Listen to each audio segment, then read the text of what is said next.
Você já ouviu falar do umami? Talvez soe um pouco estranho à primeira vista, mas você possivelmente já experimentou. É aquele sabor que não é doce nem salgado, ou azedo ou amargo, mas que dá uma sensação de perfeição a um prato simples, como macarrão alho óleo. Vem comigo que eu te conto isso e muito mais. Eu sou o Luiz Henrique e esse é o canal Exploração Científica.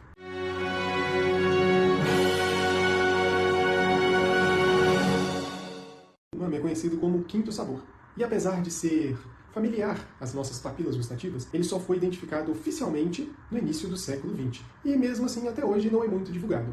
Muito disso por conta de preconceitos e falácias. A descoberta aconteceu em 1908 no Japão, quando o químico Kikunai Ikeda, professor da Universidade Imperial do Japão, se perguntou por que o caldo da alga kombu tem um gosto tão marcante e mais diferente de todos aqueles que nós já conhecemos. Ao isolar os componentes da alga, Ikeda encontrou o glutamato, que é o aminoácido responsável por esse gosto tão singular. E ele batizou essa sensação de umami, que pode ser traduzido do japonês como saboroso ou essência deliciosa. Desde então, a ciência confirmou que o umami não é apenas uma invenção cultural dos países do leste. Nossas papilas gustativas possuem receptores específicos para detectar o glutamato, e alguns outros nucleotídeos, como o inosinato, presente em carnes, e o guanilato, presente em cogumelos. Em outras palavras, isso quer dizer que o umami dá um sinal para o nosso corpo de que o alimento é nutritivo e cheio de energia. O mais curioso disso tudo é que quando esses compostos se combinam, o efeito é bem intrigante. O sabor se intensifica muito mais. É por isso que quando você rala um parmesão em cima de um molho de tomate com cogumelos e adiciona uma carne, fica irresistivelmente saboroso. É o sabor que intensifica outros sabores. É o toque do chefe invisível e que torna um prato comum em uma refeição inconfundível. Você pode até não gostar de cogumelos.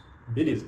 Mas é natural ao ser humano gostar. O umami dá a sensação de completude, que está tudo no seu devido lugar. Inconscientemente, faz sentido ao nosso paladar. Há também um lado cultural muito interessante. Tu talvez não conhecia e nem ao menos ouviu falar sobre o umami. Isso porque ele foi reprimido propositalmente. Por décadas, o glutamato, que é o principal componente do umami, ele foi acusado, injustamente, de causar dores de cabeça e algumas outras reações adversas.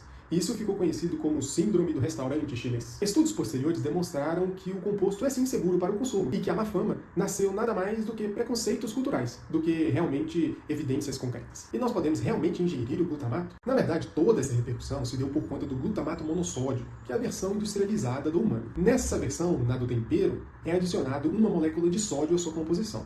Mas calma, isso não quer dizer que tornou o MSG rico em sódio. A nutricionista Lisiane Miura, pertencente ao comitê de umami, diz que, inclusive, adicionar pequenas quantidades de MSG na refeição pode ajudar a reduzir em 37% a quantidade de sódio em nossa dieta. Além disso, a FDA, que é a Food and Drug Administration, uma agência reguladora de alimentos lá dos Estados Unidos, ela classificou já em 1958 o composto como seguro para consumo. E em 1987 teve autorização da OMS. Porém, a gente tem que tentar manter o equilíbrio sobre tudo nessa vida, não é, gente? E literalmente maneirar na dose. Os estudos hoje são inconclusivos sobre a quantidade máxima permitida a ser ingerida diariamente. Mas nós sabemos que o consumo exagerado pode sim gerar consequências adversas. Basta uma pequena quantidade de glutamato monossódico para transformar uma refeição simples. Ele realça os sabores naturais dos alimentos e traz à tona o gosto umami.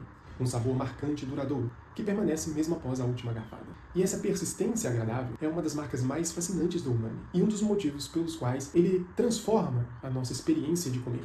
Muito importante, especialmente quando o nosso paladar já não é mais o mesmo. Estudos vêm demonstrando que a adição controlada de MSG pode nos ajudar até recuperar parte do paladar que nós perdemos naturalmente com a idade. Ele intensifica aromas, realça sabores e torna a nossa comida mais prazerosa. Além disso, o glutamato é um sabor universal. Ele está presente até no leite materno, justamente para despertar essa sensação de conforto e saciedade no bebê, desde os seus primeiros dias de vida. O umami é um exemplo curioso de como cultura e ciência se cruzam. Ele não é essencial à sobrevivência humana, até porque nós vivemos por milênios e milênios sem nem sequer saber da sua existência. Ele representa aqui algo muito maior, a capacidade humana de investigar até os prazeres mais simples, como o sabor. Descobrir o umami pode não ter alterado o destino da humanidade, mas demonstra a força da curiosidade científica.